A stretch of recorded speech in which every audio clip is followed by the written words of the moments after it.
Good morning. We will pay attention to interest today that's charged on the account of a debtor or when a creditor charges the account of the business with interest. If debtors settle their accounts promptly, they are often allowed discount.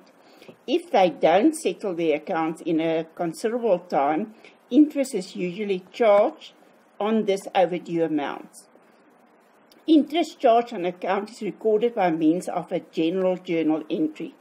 As the debtor's debt must increase with the interest because they didn't pay their account in time, it means that their account must be debited because debtors is an asset and assets increase on the debit side. Interest income is now income for the business that will increase the profits, and therefore income must be credited. When a creditor was not paid in time, the agreement with the creditor will charge interest on the overdue account. Interest added to the business's account is an expense for the business because now the business must pay that interest, and it will increase the amount that we owe to the creditor. So the interest charge on the account will be debited in the interest expense account to increase expenses, and the creditor's account will be credited to increase the liability. This entry will be done in the general journal. Interest income and interest expense are two separate accounts. You don't put income and expenses in the same account. Income and expenses are kept separately. S. Baker owed 200 Rand at the beginning of the month. S. Baker was charged with interest at 5% per annum on his account because he already owes the money for 6 months. So we know that we must increase the account of S. Baker in the debtor's ledger with 5 Rand because his individual account must increase, and we will also record the 5 Rand in the debtor's control account. Interest is an income, and income will increase on the credit side.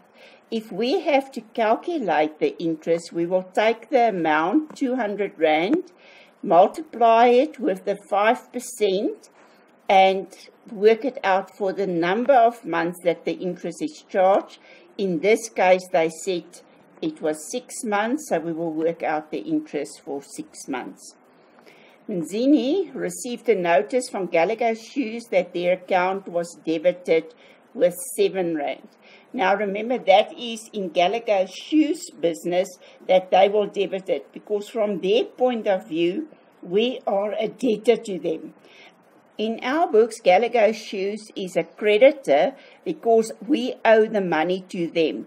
Creditors increase on the credit side, so Gallagher Shoes will be credited in the creditor's ledger to increase the amount that we owe them, and the creditor's control account will also be credited.